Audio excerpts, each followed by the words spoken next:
Well, there's a section of the Deschutes that's like 50 miles long, and it ends at a place that they call Lock Gate. And then upstream of Lock Gate, you can walk. But because it's a big river, you can't access the other side of the river.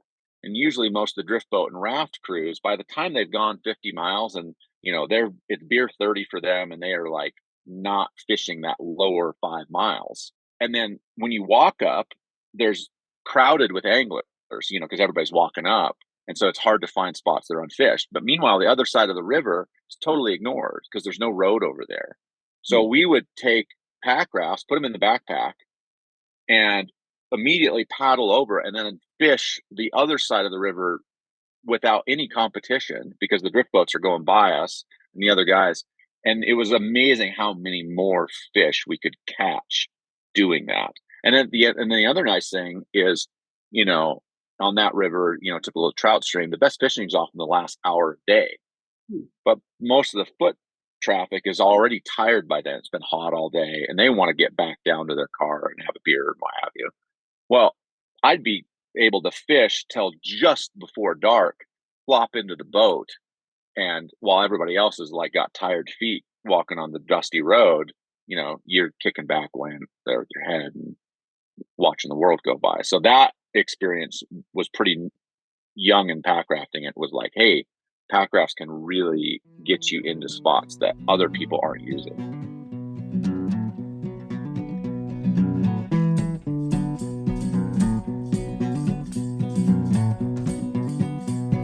Light your fire by the river, sleep on the ground. Ramble, ramble, ramble, it's the only way back home. See the crows come and tell your story to the smoke. What can't hold itself up on the land, I say, let it go. 'Cause we all live downstream. We all live down.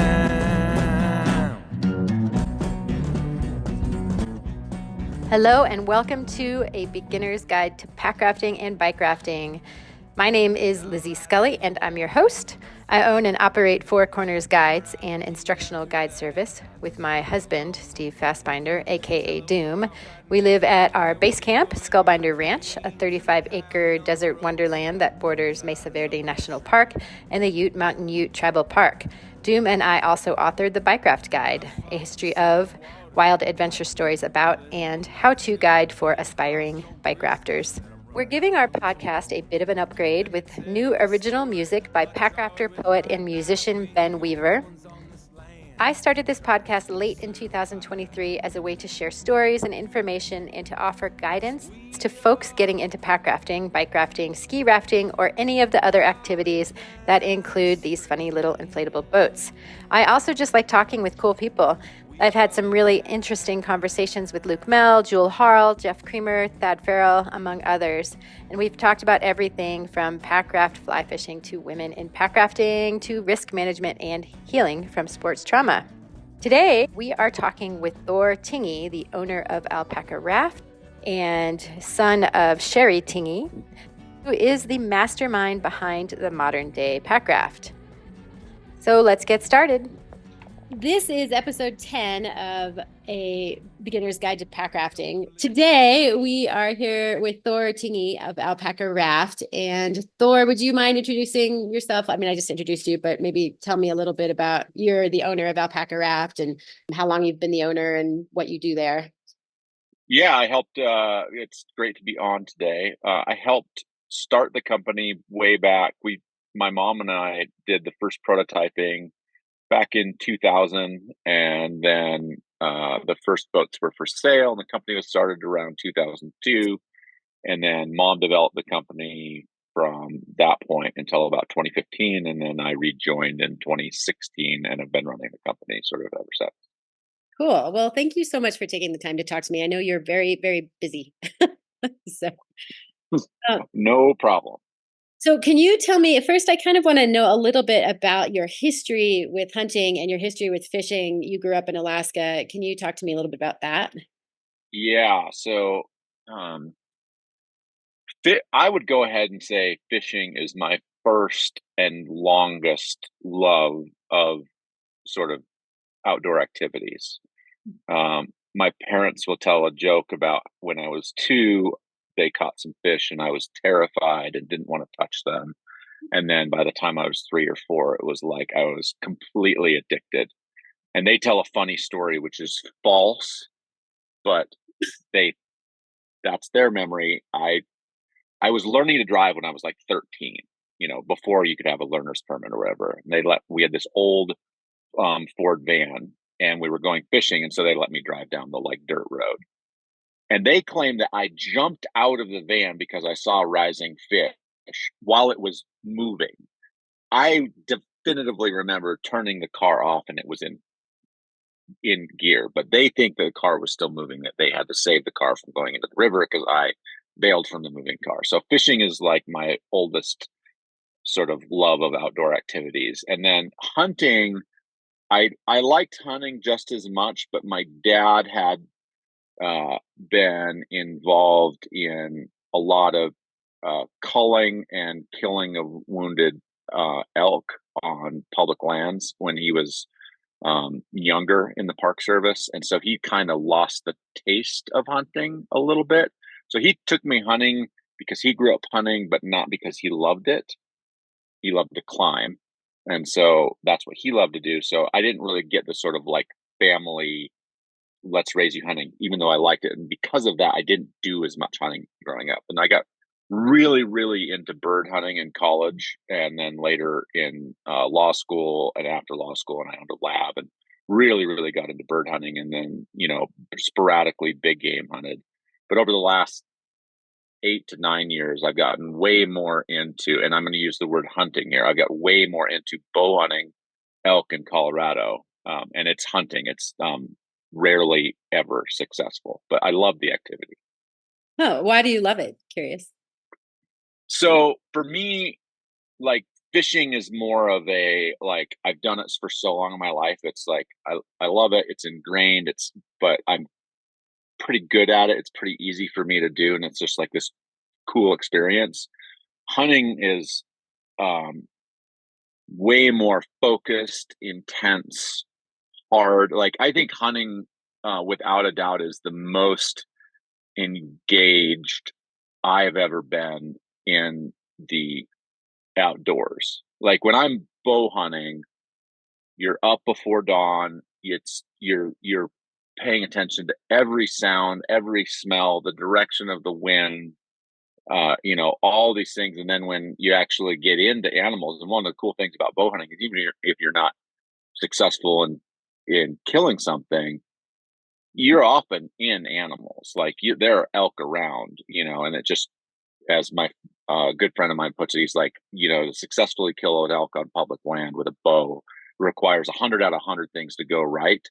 And you might have 95 to 99 of those things go right 10 times in a season, and just not the 100th. But like that experience of like being on the knife's edge of sort of like alert and like ready for anything to happen and focus is something that doesn't really happen in any other sport I do. It kind of happens, I think, in adrenaline sports, hard paddling, hard skiing and stuff like that. But even then it's shorter. Like the moment in big game hunting, especially in bow hunting, can last an hour, like where you're just like on that like edge of like, oh my gosh, they're right here. And it's this chess match of you're trying to like position yourself just right and hope that everything comes together. And most of the time it doesn't, but I love that experience. And I want to put this in perspective for listeners, because you are someone who you've paddled class 5, and you've done like month or more long trips in Alaska. So you've done things that are pretty radical in other realms of the outdoors. Yeah. And I always, one of the things there's a lot of, to be fair, there's a lot of different ways to hunt, and I think a lot of people sometimes see what we might term the lazy way. You can go and just sit on a spot where animals are likely to show up. And in some ways, if you do that regularly and be patient, you'll be more successful than, me running around the woods chasing things. Um, and I'm not here to sort of denigrate that, but it's a different experience, and when I first started big game hunting, I started Dall sheep hunting in Alaska, and I loved that because it was like combining mountains, which I loved, climbing and getting up high and views with hunting, like such a cool experience. So it's just like a way to go a little, like, 'cause I suppose when you're kayaking or pack rafting, even if it's class 5 and super exciting, it's it's more of you and the water. Whereas if you're hunting, it's you and the animals and the air and the Ye- trees and everything.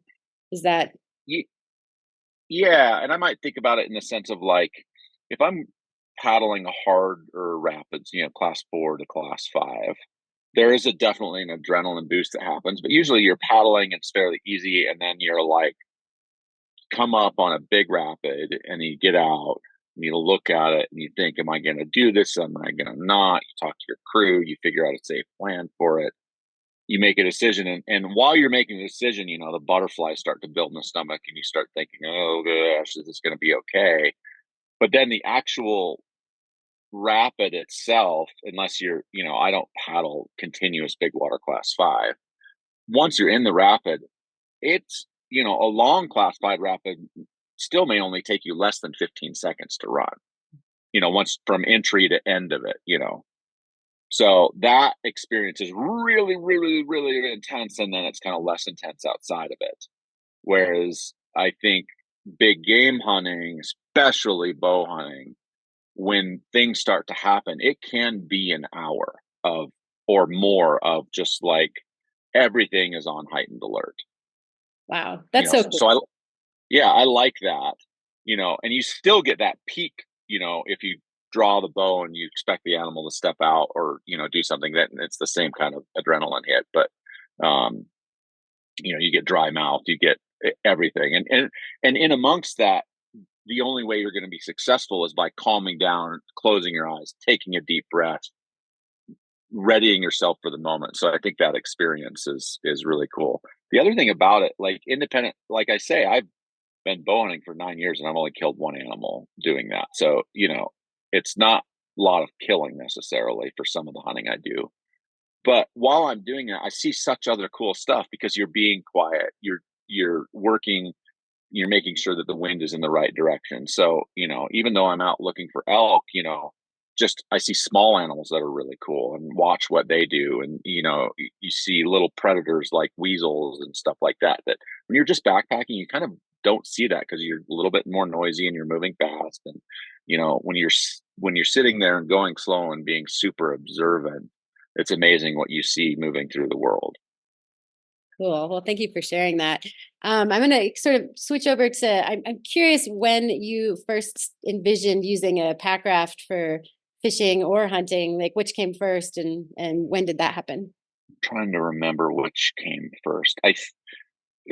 Hunters were actually very early adopters of Packrafts. I think the first year we started manufacturing, we had guys that were like, oh wow, if I get a Packraft, even the old stubby little boats we made, I can get a moose or a bison out of this really hard to access area, just by being able to float it down the river. So we saw that with customers before I really saw the utility there. Fishing was definitely early for me, mostly, and in the early years, I was doing Packraft fishing trips less like I do them now. I try to identify rivers that don't have use, and that's where I think the advantage of Packrafts come. 20 years ago, even fishing wasn't as popular as it is today, and so I would just do traditional rivers from a packrafting perspective. But I want to say that even by 2005, we had figured out. I was living in Oregon at the time, and we had figured out, so the Deschutes River there doesn't allow, you're not allowed to fish from a boat on the Deschutes. So people do float trips in drift boats and rafts. I can't remember why the rule is the way it is, but anyway, you're not allowed to fish from the boat. So that really takes away the advantage of a drift boat or a raft, because you can't fish from it. Then you don't really have any advantage other than transport for over people on foot. So other than the fact that you can do more miles in a day, you don't, when you're actually fishing, you're standing just like anyone else on foot. Well, there's a section of the Deschutes that's like 50 miles long, and it ends at a place that they call Lock Gate. And then upstream of Lock Gate, you can walk. But because it's a big river, you can't access the other side of the river. And usually most of the drift boat and raft crews, by the time they've gone 50 miles and, it's beer 30 for them, and they are like not fishing that lower 5 miles. Well, and then when you walk up, there's crowded with anglers, because everybody's walking up. And so it's hard to find spots that are unfished. But meanwhile, the other side of the river is totally ignored because there's no road over there. So we would take Packrafts, put them in the backpack, and immediately paddle over and then fish the other side of the river without any competition because the drift boats are going by us and the other guys. And it was amazing how many more fish we could catch doing that. And then the other nice thing is, on that river, typical trout stream, the best fishing is often the last hour of day. But most of the foot traffic is already tired by then. It's been hot all day and they want to get back down to their car and have a beer and what have you. Well, I'd be able to fish till just before dark, flop into the boat. And while everybody else is like got tired feet walking on the dusty road, you're kicking back laying there with your head and watching the world go by. So that experience was pretty young in packrafting. It was like, hey, packrafts can really get you into spots that other people aren't using. And that's the secret of fishing. And that was 2005 about. Yeah, starting in the fall of 2004, that's when I moved to Oregon. So pretty early on, we were doing those kinds of trips. When did you and your mom start talking about developing boats specifically for fishing and hunting for alpaca? Ooh, in 2000 and, in 2007, she and I took a fishing focus trip in Katmai National Park. And we flew in, another case in point of using Packrafts to basically pick up marginal areas that are underutilized by other anglers. And again, that's, one of the secrets to fishing is being able to get to fish that other people aren't fishing. So we went into a very, very famous river in Katmai that's incredibly crowded and popular with, guided clients, people that pay $13,000 a week to go fishing in Alaska. Mm-hmm. Yeah, a lot of money. But none of it's overnight. So every morning at 8 a.m. in come, the Beavers and Cessna 185s and all the float planes with, a guide and 3 clients to go tromp around the river. So they would fish all day. So my mom and I did this river, and we would chill out all day and watch bears and relax. And then, at 3 p.m., everybody's back in the airplane, heading back for cocktails and fancy dinner at the lodge. And the river is empty. Now, way more bears come out after the guides all leave too. So it was very berry, but it's Alaska. It's August, and it's light till 10 p.m. So my mom and I would fish from 3 p.m. to 10 p.m. and a lot of fish would actually kind of relax and come back into the runs because they've been targeted by anglers all day, and so they're hiding. So it's just that kind of thing. But that's all the way back to 2007 that we were doing fish-specific trips, but we weren't really fishing as much from the boats as much as we were using them for access. So access has long been the like point of packrafting and fishing, or packrafting and hunting. It's about getting access where other people are not using those access things. The last 7-8 years is when we've had more boats like the Oryx, which has been replaced by the Rendezvous, which is a canoe style packraft that's a lot easier to fish out of the front of it and design so one person can paddle from the stern and then a person in the bow can actually have pretty good casting position. So we've started to design more and more boats along those lines. And now, in the hunting realm, we have multiple boats, starting with the Forager, but the Ranger is just as good, in my opinion, that are good big game hunting boats. So did you see I read this I think it was Hunting Alaska, and the guy said something about how packrafts have become the trend in Alaska. So did alpaca, I'm just curious, precede the trend, or did you sort of start riding the trend? How did you see things change and then decide that it was appropriate time to add boats to the mix? I got to give credit where credit's due on that. It's kind of a mix. So we had early adopters of our boats for hunting, even though we weren't making targeted hunting boats.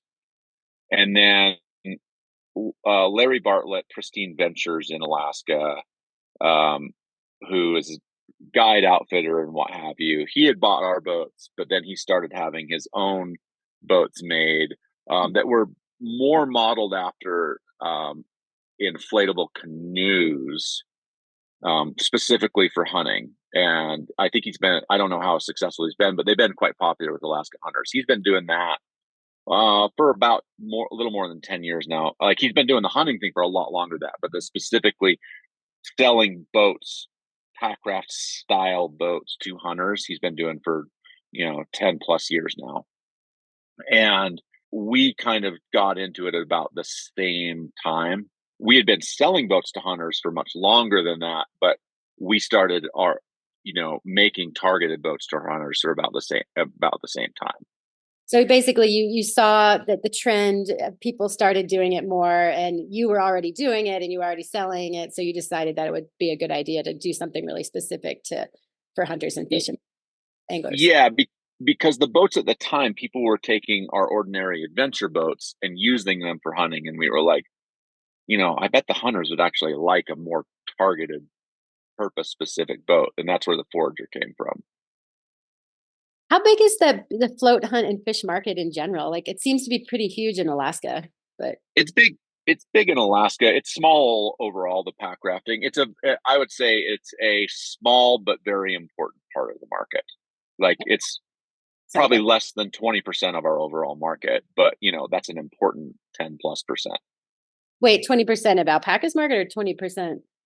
of alpaca's market. So I don't know more broadly.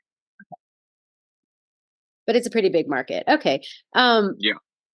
And I read a couple different interesting things about like the reasoning behind why the market probably has, or the trend has sort of grown. And one person said hunting pressure has increased exponentially, and hunters have become increasingly minimalistic.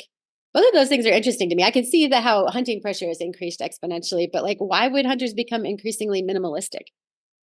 So there's a lot of interesting things happening in hunting that you can do some more. Like, license sales have been decreasing for 30 years. So, and that's because there's been a trend, for whatever reasons, away from hunting as a generalized activity. Like 40 years ago, I think, virtually everybody that lived in a rural area went hunting every fall. That's just what you did. Like, that was part of life. But it was, you go set up a camp and you just go hunting. And what's happened is the general populace hunting, like, the easy example of this is more in fishing. Like, when you think about the local lake with the stocked pond and you see all the guys out there standing and fishing on that, like, these are blue collar lunch pail guys that don't have expensive gear. They're just going out to have fun and catch fish. And it's like an important part of what they do. And that's how hunting was. And I think it's still that way in some parts of the upper Midwest and things like that. But overall, the trend has been less and less license sales. So fewer and fewer people doing it. But the reality is the same number of animals are being killed because the people that are doing it are more and more dedicated core hunters, as opposed to casual, I'm going to dig the rifle out in October and go hunting. These are guys that think all year long about how they're going to go hunting that fall. And with that, so I think we've seen a general trend away from the more generic brands of clothing Like, even though Cabela's is still, and Bass Pro are still very big companies, it's why companies like Sitka and Kuiu and First Light have done really, really well, because they're building, premium outdoor brand level gear. So, comparable to Patagonia, Arc'teryx, Mountain Equipment, North Face, for the dedicated hunter. So we've seen over 20 years, like, a way more dedicated population of outdoor enthusiasts who are focused solely on hunting. And that's who's buying Kuiu and who's buying Sitka and who's buying First Light. And And those are people seeking a wilder, more remote experience.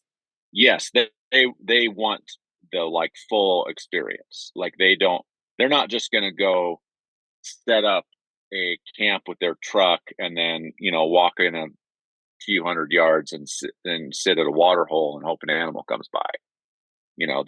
They're physically training, they're buying fancy supplements and backcountry meals and all these other things, because it's a big activity for them. That's so interesting. So do you think that's like a media fueled thing? Like, people are like, oh my God, that's so cool. Or what do you think has fueled that change? I think it's a broad mix of marketing, equipment, and culture. And I think the reality is, the more you showed people that, hey, this is a really cool way to do this. It is hard, but so is backcountry skiing, and backcountry skiing is exploding in popularity too. Huh. Interesting. Yeah, I've never, well, I don't know anything about hunting, so this is really interesting to me. Can you talk to me a little bit more about the problems you are solving for hunters with pack rafts, and then we'll talk about fishing as well, and anglers. Yeah, so let's focus on big game hunting. So deer, elk, sheep, moose, goats, you name it. Like, the first goal with any boat is, can the boat carry out a harvested animal? So that's the first thing we have to solve. And the Forager, our biggest boat, is about the bare minimum to haul out a complete moose. And it will do it. And lots of people have done it, but it is very loaded. And I think that's where, when you look at, like, Pristine Ventures boats, their boats start at Forager size boats and go up. And ours end at Forager size boats and go down. So in some ways, we're playing in a little bit of a different market, and I kind of get to that. So the first thing is, like, can it carry the animal you want? So if you want to hunt a moose, the Forager for us is basically the bare minimum. Then the Ranger, which is our kind of like little step down from the Forager, and then the Mule, which is a little bit step down from that. The Ranger and the Mule are both excellent for carrying up to a moose size animal. So elk, fine; caribou, fine; deer, fine; sheep, fine. But, they'll easily carry that kind of weight. So that's the first problem. We have to make sure we have enough physical space in the boat to comfortably carry that animal. And, but the Mule and the Ranger and the Forager have pretty much only been around for about 10 years. Hey, can you hold on a sec? I have Yeah. something knocking and I need to turn it off because it's really distracting. All good.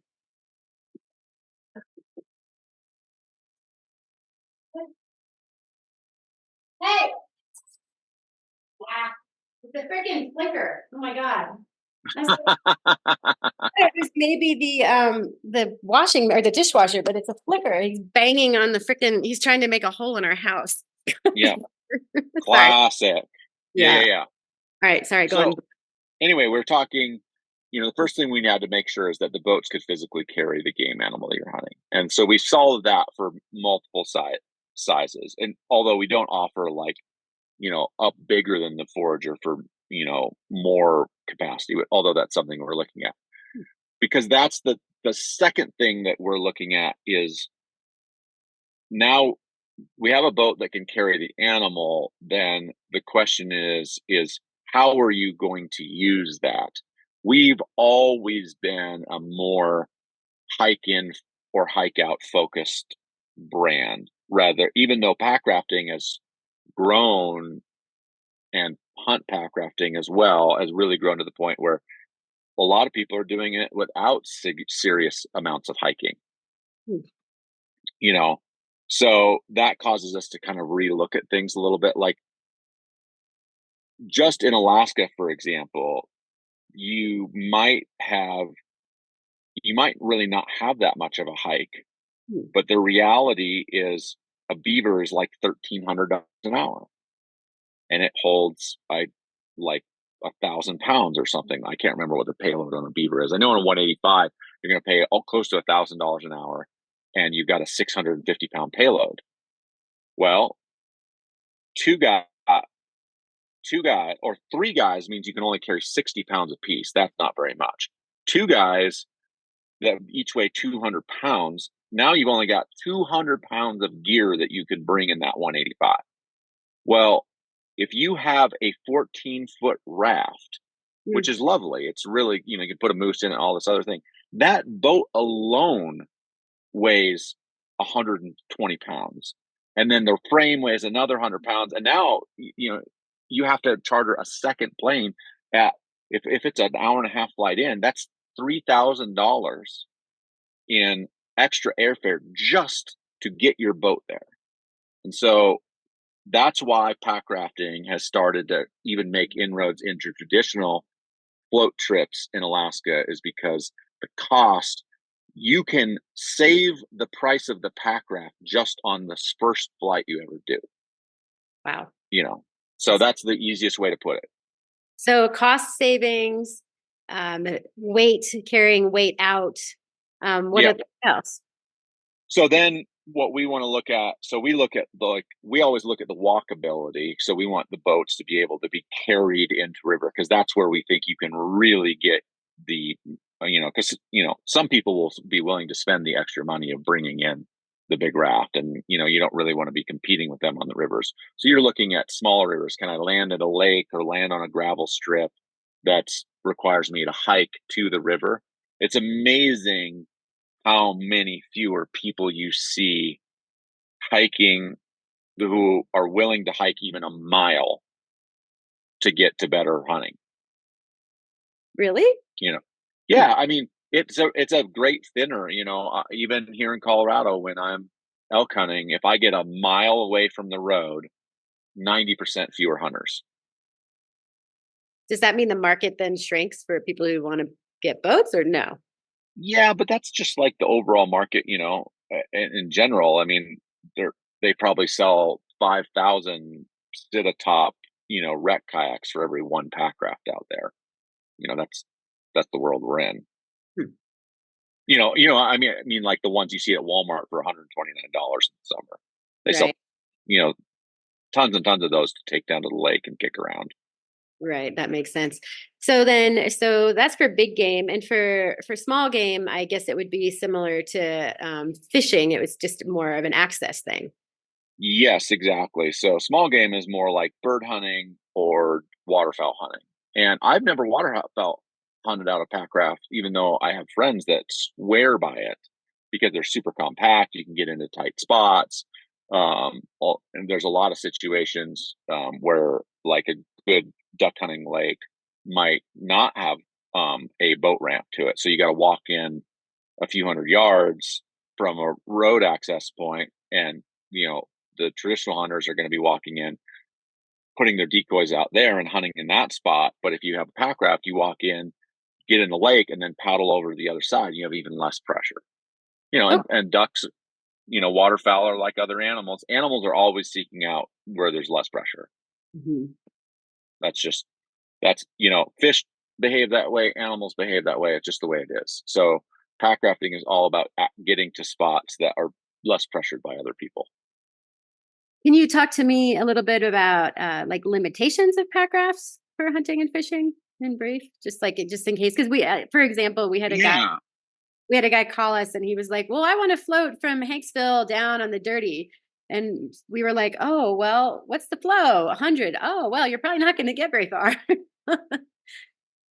Yeah, the limitations, you're going to have limitations in, what kind of water you can access. You can access more in a packraft than you can in other kinds of boats. The limitations is more around like what you can carry. Like you have to make some compromises when carrying stuff with a packraft. It just, with the internal storage, with the zippers, You can carry a ton of weight in them, but still it's not the same as amount as you can carry in a full-size raft. But realistically, these days you're more limited in terms of what you can carry on your back if you're going to do any walking. And going back to sort of like other little niches of how they work is they're not common, but there's a handful of rivers that I know that have a really mellow floating section followed by a really dangerous canyon followed by a mellow floating section. Well, you can't bring a full-size raft into that river because you can't get through that canyon. But a pack raft, even though it might be a logistically kind of a pain, you can hike around that canyon with all your gear and your boat, and then suddenly you have access to a river that no one else does. Yeah, so the reality is sort of like with packrafts and backcountry, really difficult, challenging boating, or even mellow boating, is just really you can get to more places with packrafts. Yeah, and especially if you're willing to sit down and do the research to figure those places out, because they exist.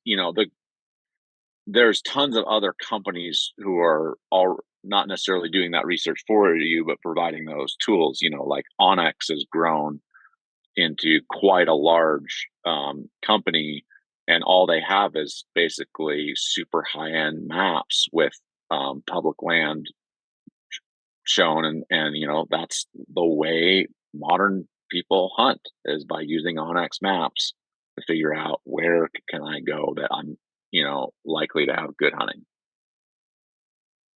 So I want to ask you a question. I chatted with I can't remember, it was maybe it was Luke Mel, but I can't remember who it was, but about some things that hunters and anglers should be considering when they're buying pack rafts. And I think his point was something to the effect of there are quite a few people, like this guy, for example, who I should probably not point him out, actually, never mind. There are quite a few people who maybe are taking these boats and they don't know exactly what they're getting into. Like, what sorts of things should hunters and anglers like be aware of if they want to buy pack rafts? What kind of training do they need? And what should they be thinking of?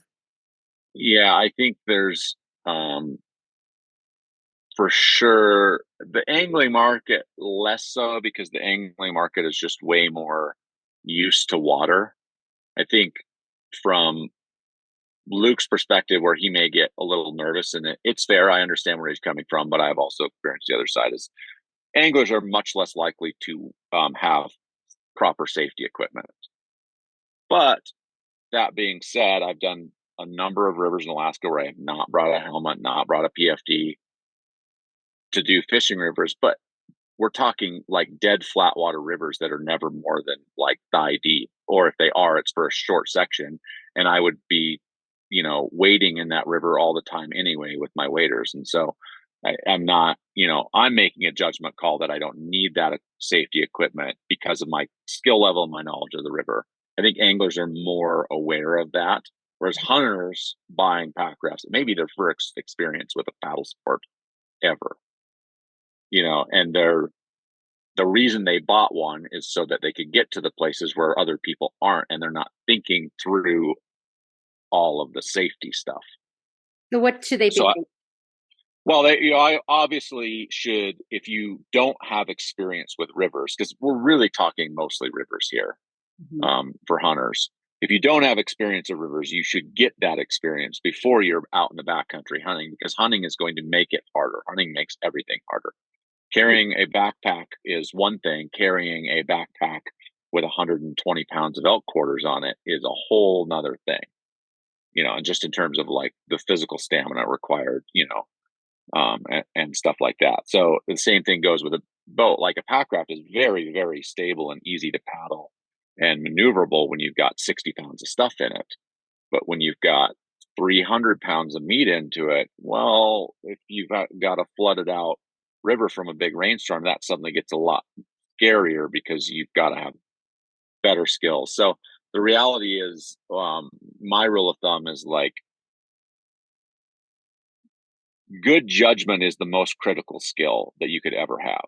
You can take all the safety courses in the world, you can do everything, but if you don't have good judgment, you'll get yourself into real trouble. But it's hard to say what is good judgment. So taking those safety courses, a Swiftwater rescue course is always a good idea, regardless of who you are, if you're going to go in rivers.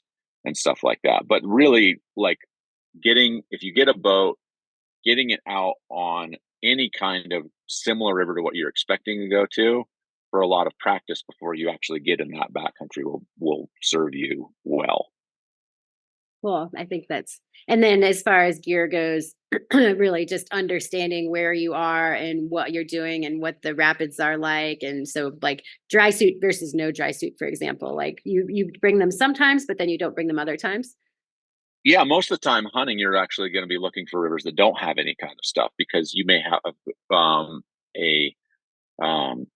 you may have a real hard time if you don't have the experience paddling any kind of rapid, especially with a game animal in it. But if you have that experience, that's the thing.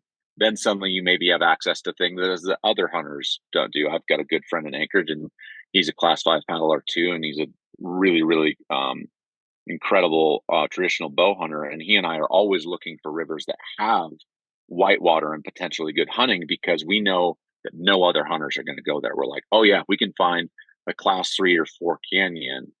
Like, we could go there and nobody else is going to be there because they don't want to deal with that. So that's kind of cool. That kind of brings to mind like the expansive possibilities then also of Packraft. So the more you learn and the better you get at it, the more access you actually will have. Exactly. Cool. I guess my last question is there anything I'm not asking you that you want to share with me that I didn't cover about hunting or fishing, packrafting? Well, let's talk a little bit more about fishing, because that's the other like kind of neat, as we kind of said at the start of this thing, there's a pretty big difference between hunters and fishermen in practicality. And the cool thing about packrafts and fishing is the same idea, that you can get into rivers and locations that other people aren't accessing. And in the last 10 years, I have been blown away by the small number of absolutely incredible fishing locations that me and friends have been able to locate that no one else is doing. And we're so tight-lipped about these spots that they don't show up on Alpacka's marketing materials. I'm just like, I'd rather not reveal that these even exist. But they do exist, and they exist around the world. I know of some in New Zealand. I know of some in plenty in the lower 48, Oregon, Montana, Colorado. There's Alaska locations. Like, it's really, really, really cool. That doesn't sound like a few. That sounds like a lot. There's a lot, but you have to it takes time. And I think, I can't remember whether it's Luke or Roman Dial said this, about packrafting trips as well, that you've got to kiss some frogs to find princes. Mm-hmm. And we have definitely been out on trips that we thought were going to be incredible, and we got just virtually skunked. Like 6 days on the river where we caught like 3 fish. But that's it's like climbing expeditions. I mean, I don't know anybody who succeeds on all of their climbing expeditions. It seems like a very small percentage. It's just the journey versus the actual climax of it, Yeah, and the rewards are worth it. It's like you do a trip where you're like, man, the fishing was not good. And that can be frustrating. You took a week off of work, you spent thousands of dollars in airfare and bush plane flights, or in other travel costs to get into this spot, and it's just like, it doesn't pan, and you're like, oh man, that's kind of tough. And then you do that a couple times, you're kind of like, oh, and then you get the one where you're in there and you're like, oh my gosh, we just caught a 28-inch brown trout that's never seen a fly. And you're like, I'm never telling anybody about this place. I guess though, it seems to me like for you and for other people who are real adventurers, it's really like, that's why you go bow hunting, because if it's all the other things that you see while you're there. And then if you happen to kill something and have meat, you're awesome, but that's not necessarily the goal always. Yeah, that's true. That's very true. So is that sort of the essence of packrafting? It's just like it's not necessarily it is where you get to go and what you get to do, but it's like everything, the adventure, the planning, the like all of that. For me, the reason it stuck originally back in the 90s when I started it was the adventure of it. And I think Brett Davis put this a really good way, and I love what he said, where it was like, some people really go out there and look for, first ascents or, first ascents or whatever it is. And that's all, there's nothing wrong with that. It's all well and good. And I've chased those things too. But Brett said, it's like, well, sometimes it's the first time for me, and, I don't get me wrong. I chase beta as much as the next person, and I comb social media. I comb other things for like places, and especially fishing and hunting. It's amazing what non-fishers and non-hunters will tell you. Fishermen and hunters won't tell you anything, but if you're like, if I'll use New Zealand as an example. Like, if you talk to the fishermen, they won't tell you which rivers are really good, but if you talk to the trampers, the hikers, they'll be like, oh yeah, we saw tons of fish in this river. And you're like, oh, good, that's great. But like, you can chase all the beta you want, and I don't get me wrong, when I do the Grand Canyon, I've got the river guide, so I know what every corner is. But there's something about the experience of just going and doing something and not knowing what's around the corner and not knowing what's coming up. And I love that experience. It's what drew me to packrafting. It's what still draws me to a lot of outdoor activities. And I don't think that's inherently irresponsible to not know.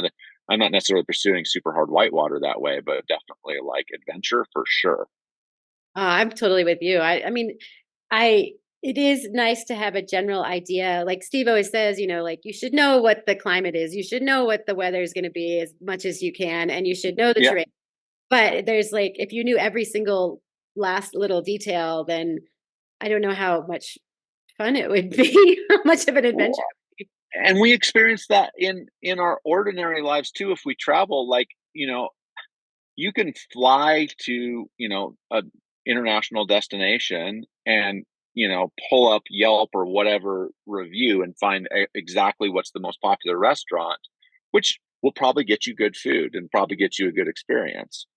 Or sometimes it's kind of fun to be like, well, let's just wander down this street and see what's here. And sometimes you find total hole in the wall gems and have amazing experiences. Now, sometimes you can get food poisoning. You got to be careful, but but people like doing that.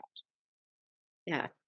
Cool. All right. Well, anything else? Did we miss anything else that seems to cover? No, that was super fun.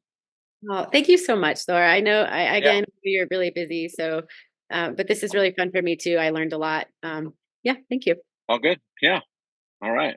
And that stupid freaking flicker is still still hammering away. I don't hear it through mine, but that's funny.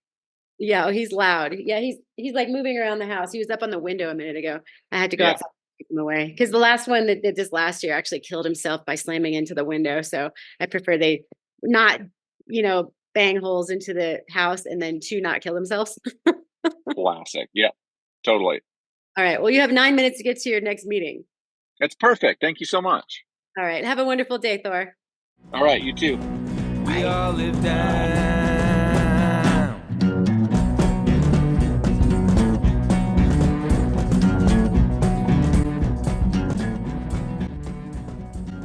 Thanks so much for joining us for the Beginner's Guide to Packrafting and Bikerafting podcast. If you'd like to follow us, you can do so on Podbean or Spotify. You can also find the show notes on the fourcornersguides.com blog and on the podcast page. If you have any questions, comments, or suggestions, please email us at fourcornersguides@gmail.com. Follow the sound of water like wind through bullet holes till I came across an old grizzly. Said I'm running out of room to roam. Let me tell you a story, I draw it with my knife. We ain't the only ones on this land trying to survive. 'Cause we all live downstream. We all live down